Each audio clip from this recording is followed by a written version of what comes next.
주시기 바랍니다. 신원식 안보실장 계시죠? 네. 질문하겠습니다.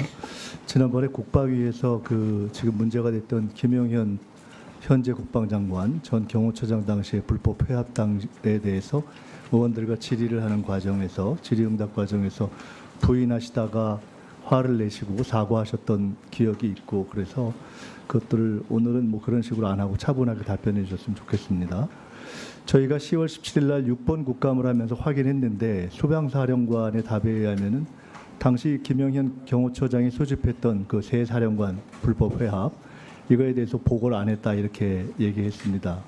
그 소방사령관 얘기가 맞죠? 다시 한 말씀해 주십시오. 보고 받으신 바 없으시죠? 수방사령관이 저한테 보고한다고요? 아니 보고한 바가 없다고 이야기를 했어요 본인이. 수방사령관한테 제가 뭐 직접 보고받고 하는 위치가 그러니까 아니고 예, 단계가 좀 있습니다. 경호처장 저 차분하게 들으세요. 잘 들으세요. 경호처장의 그 소집한 모임에 대해서 소방사령관이 보고를 안 했다고 이야기를 했다고요. 그러니까 그게 맞잖아요, 그죠? 보고 안 들으셨잖아요. 제가 경호처장한테 아니, 그러니까 경호처장한테 격려해 주라고 예, 했기 아니요. 때문에 아니요. 보고 제가 안 했- 경호처장한테 아니요. 보고 안 했다고 했다는 게 시간을 우리가 줄여야죠. 아니 수방사령관하고 저하고 뭐 대화를 그러니까 보고 안 할 했잖아요. 관계 아니고 경호처장한테 제가 부탁을 한 거니까 자, 그 자, 자체의 질문이 잘못된 의도를 한 거기 때문에 대답할 가치가 없습니다. 아니 내가 지금 질문을 하는데 내 질문을 뭘 할 줄 알고 우리 경호처장 아니 수방사령관이 저한테 뭐 보고를 했냐 안 했냐가 신원실장 본질과 다릅니다. 문학하세요? 내가 지금 질문 간단하게 하잖아요. 자 수방사령관 보고 안 했다고 했는데 보고 안 들었잖아요, 그죠? 특전사령관도 10월 17일 날 그 해당 회합에 대해서는 보고 안 했다고 했습니다. 보고 안 들은 거 맞잖아요, 그죠? 가치가 있든 없든 보고 안 들었잖아요, 그죠? 네, 경호처장한테 예, 아니요. 통괄적으로 제가 이야기했기 아니 때문에 그러니까 제가 여기 지금 김영현 장관이 없잖아요. 그게 묻잖아요. 특전사령관 또 지난번처럼 화내고 사과하실래요? 자, 특전사령관이 보고 안 했다고 했는데 보고 들은 바 없죠? 뭐 사과를 갖고 아니, 보고 들은 바 강요하시는데 없냐고 묻잖아요. 없죠? 아니 경호처장한테 이미 보고- 다 제가 아니, 모임하라고 특전사령관한테 권장했기 보고 들은 때문에 바 그거는 있냐 보호받을 묻잖아요. 가치가 없습니다. 아니 그렇게 ABCD를 그냥 쉬운 문학이에요. 특전사령관한테 보고 들은 바 없다. 맞죠? 네. 그래요. 방첩사령관한테도 그러니까 뭐 당연히 이렇게 세 사령관한테는 보고 들은 바가 없는 거 아닙니까? 네. 그렇게 간단하게 대답하시면 돼요. 9월 5일 날 국방위 속기록에 보니까 그것도 이제 마찬가지인데 이상민 장관 방첩사 방문한 것에 대해서도 당시 방첩사령관에 대해서도 보고받은 바 없다. 그 속기록에 또 물어보니까 저는 보고받은 바 없다 이렇게 두 번 말씀하셨어요. 우리 신원식 안보실장 기억력이 좋으시다고 대부분 이야기하더라고요. 보고받은 바 없으시잖아요. 속기록 맞죠? 아니요. 그거는 아니, 속기록 맞죠? 그날 질문에는 속기록 그렇게 대답했는데 맞죠? 다음 날 아니, 속기록 보도자료로 맞잖아요. 해서 제가 보고받은 적이 있다는 분명한 보도자료를 냈습니다. 대변인을 아니, 통해서. 그러면 그걸 해석해야지. 그때 그걸 가지고 아니, 과거 걸 국회 가지고 속기록 계속 누구한테 이야기를 하는 것 자체가 보고받았어요? 잘못된 그 누구한테? 질문이시죠. 누구한테 보고받았어요? 그 다음 날 보고받았다라고 제가 정확하게 그 대변인을 통해서 언론에 다시 설명을 말씀해 했습니다. 보세요. 여러분 누구한테 무엇을 보고받으셨나요? 간첩 수사에 관련돼서 수사 협의를 하기 위해서 방첩사령관이 근데 그게 다음 날 확인해 보겠다고 하고 두 번이나 물어봤는데 보고받은 사실 자체가 기억 안 날 정도여서 그날은 보고받지 않았다고 얘기했는데 그 다음 날 그렇게 말씀하셨다. 의원님 그날 질문 자, 그다음 자체가 날 넘어갈게요. 수사관계라고 하시면 되는데 잠깐만 그냥 여인영 사령관 나왔죠? 네. 됐어요? 예, 여인영 사령관 답변 좀 하실래요?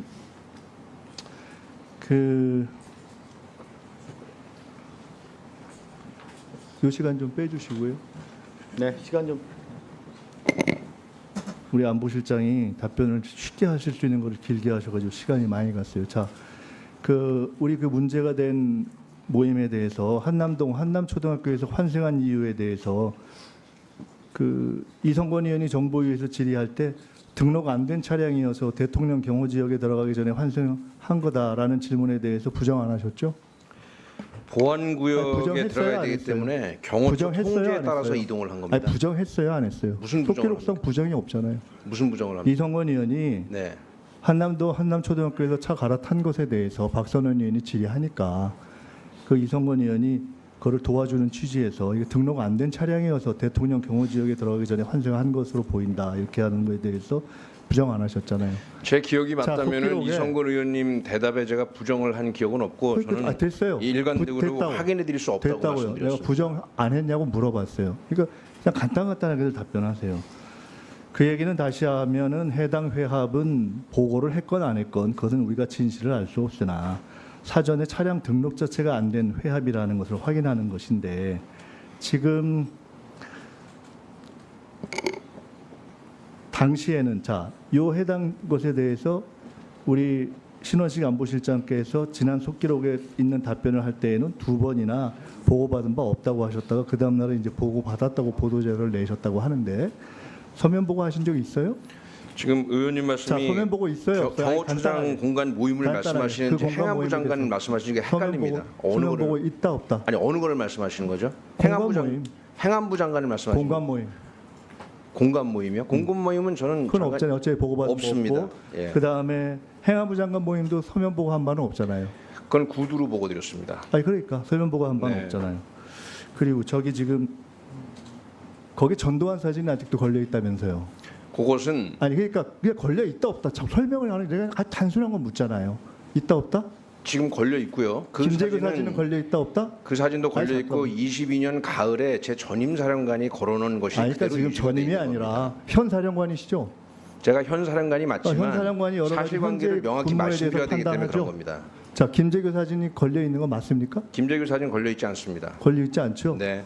전두환 사진은 걸려 있고 김재근 사진이 걸려 있지 않은 것은 그 해당 규정상 예우 또는 기록 보존에 있어서 어떤 경우는 예우하고 어떤 경우는 예우하지 않기 때문에 또 어떤 경우는 기록 보존하고 어떤 경우는 기록 보지 않기 때문에 두 가지 기준으로 다 설명이 쉽지 않은데 그 기준으로 설명이 안 되는 상황에서 걸려 있다면은 판단이 걸려 있는 것이기 때문에 전두환 사진은 걸만하고 김재근 사진은 걸만하지 않다는 정치적 판단이 담겨 있다는 해석에 대해서 동의 부동의. 그냥 간단하게 답하세요. 부동의해도 상관없어요. 그거는 이제 여러 가지 국회에서 지적을 많이 해주셨기 때문에 국방부에서 적절한 지침이 내려올 것으로 보고 저는 거기에 잘 따라서 하겠습니다. 네, 마무리해 주시고요. 네, 다음은 제가 좀 잠깐 답변드리겠습니다. 간단하게. 네, 1분 내에 정리해 주세요. 예. 경호처장에 의한 방첩특전 수방사령관 격려 행사는 제가 먼저 김용현 당시 경호처장에게 제안을 했고 이것은 관례였습니다. 두 번째, 방첩사령관에게 중령 2명, 고등학교 선배인 행안부 장관이 방첩사령을 방문해서 충안고 출신 중령 2명과 식사를 했다. 그걸 식사하는 걸 보고했느냐 그래서 제가 기억이 안 난다고 그랬습니다. 다음 날 이게 무슨 말이냐 확인해 보니까 방첩사령관이 간첩수사와 관련하여 행안부 장관과 국가수사본부장 등과 회의를 하겠다고 저한테 보고했다. 그래서 그게 그거였구나 해서 제가 대변인을 통해서 당당하게 정정 전파를 했습니다. 이상입니다. 네, 주 질문을 통해서 다시 한번 좀 확인해 주시 기 바라겠고요. 다음으로 존경하는 김성애 의원님. 의원님 질의해 주시기 바랍니다. 후보자 장관 되신 다음에 개헌 발동 건의할 생각은 없으시죠? 그냥 예 아니오만 해주세요. 없습니다. 오케이. 그 어제 이재명 대표가 개헌 얘기한 것에 대해서 대통령실에서 말도 안 되는 거짓 정치 공세다. 이것도 당연히 동의하시겠죠? 네. 예. 그렇게 얘기한 이유는 윤석열 정부는 개헌을 안 할 거다. 해도 국회에서 바로 해제가 될 거다. 그겁니다. 제가 얼마 전에 이렇게 얘기했습니다. 김용현 후보자를 국방장관에 갑자기 임명하려는 것과 대통령의 반국가 세력 발언은 김건희 여사의 감옥행을 막기 위한 개헌 준비 작전이다. 이것도 말이 안 되는 정치 공세라고 생각하시는 게 당연하겠죠? 동의하지 않습니다. 네. 오늘 그 얘기를 좀 해보겠습니다. 대통령께서 후보자한테 장관으로 가서 개헌 준비해라 이렇게 말씀하신 적도 당연히 없으시죠? 네. 네. 설령 개헌을 해야 할 상황이 온다고 해도 국회가 과반수 의결로 요구하면 바로 해제될 것이기 때문에 후보자도 사실상 개헌은 현재 불가능하다. 그것이 대통령실과 정부 여당 관계자들의 주장이기 때문에 이렇게 보셔서 그렇게 말씀하시겠죠? 네, 생각해 본 적 없습니다. 네. 아니, 생각해 보신 적이 없는 것이 아니라 개헌이 불가능하다라고 주장을 네. 하고 있지 않습니까? 헌법 제77조에 보면은 국회가 제적의원 과반수 찬성으로 계엄 해제를 요구하면 대통령을 이를 해제해야 된다. 대통령실이 이 조항을 정확하게 지정한 겁니다. 맞죠? 네. 국회의원에게는 불체포 특권이 있기 때문에 계엄이 발동돼도 국회의원들이 국회에 모여서 해제를 요구하면은 계엄은 해제됩니다. 이것이 100% 진실이면은 대통령실 얘기가 맞고요. 이재명 대표 얘기는 거짓 정치 공세고 괴담이 됩니다. 근데 계엄법 제13조에 보면 여기 PPT를 중간중간에 제가 이건 띄우라고 안 했군요.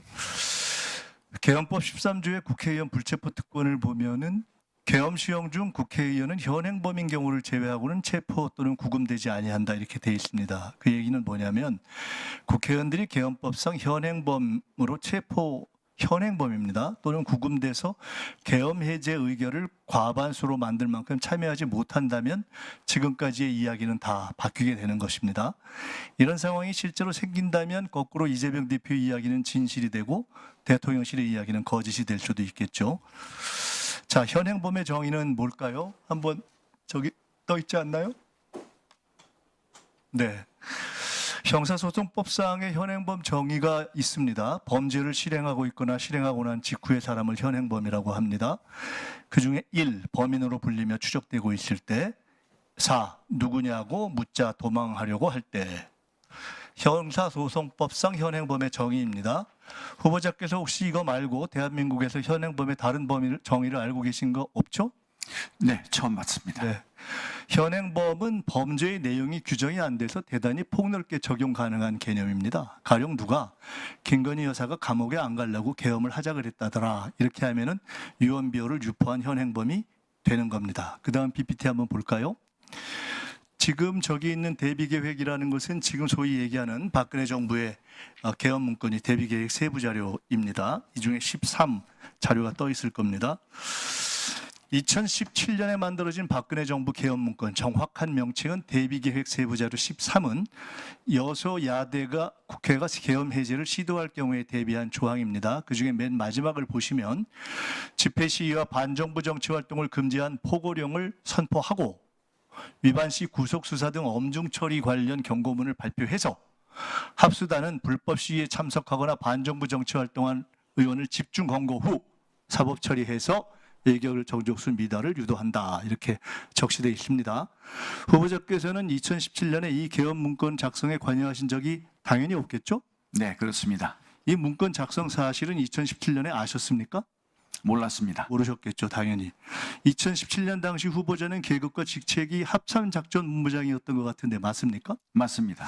2017년에 이 문건이 작성된 건 팩트인데 합참작전본부장이면 꽤 고위직인 후보자도 몰랐다는 겁니다. 즉, 이 정도의 문건 작성은 극소수 외에는 군 고위 장성들조차도 몰랐던 게 당연하겠죠. 만약 후보자가 이 시점에 이걸 아셨다면 되게 황당하다고 하고 반대 이상하게 생각하셨겠죠?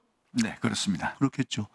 만일 지금 이 시점에서 권력 어디선가 계엄 논의가 있어도 정부 여당과 군 관계자 대부분이 모르는 것이 2017년 후보자의 경우를 비추어 봐도 당연히 정상이겠죠? 그렇겠죠. 자, 이 계엄 문건에 대해서 정부 여당 관계자들은 문재인 정부에서 요란하게 조사했지만 무죄가 났다 이렇게 이야기합니다. 자, 실제 내용을 보겠습니다. PPT 한번 띄워주세요. 추미애 전 대표가 민주당에서 계엄 문모를 제기했을 때 정부 여당이 지금처럼 아주 똑같이 펄쩍 뛰면서 부인했습니다. 결국 2017년 계엄 문건 작성은 사실이었습니다. 제가 당시 추미애 대표에게 제보했던 사람 중 하나입니다. 정부 여당이나 관계자들의 주장처럼 조현천 당시 기무사령관의 내란 예비 음모 혐의는 검찰에서 무혐의가 되었습니다. 왜?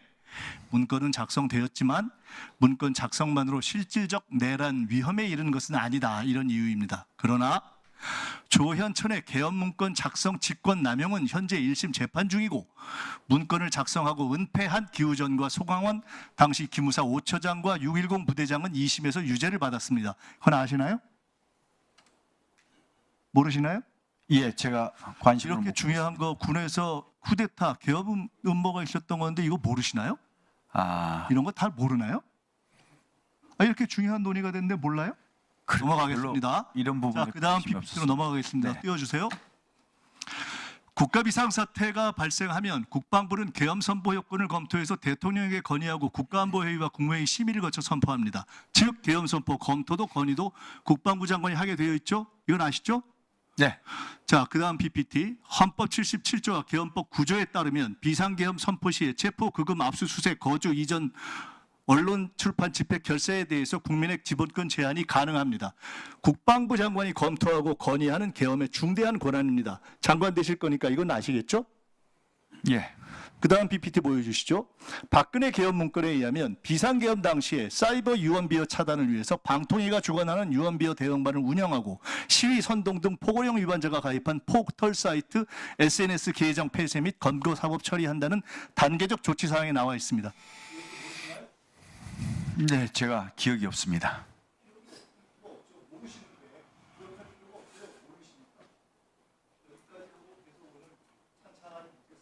네, 추가 질의를 해주시기 바랍니다. 다음으로 강대식 의원님 질의해 주시기 바랍니다.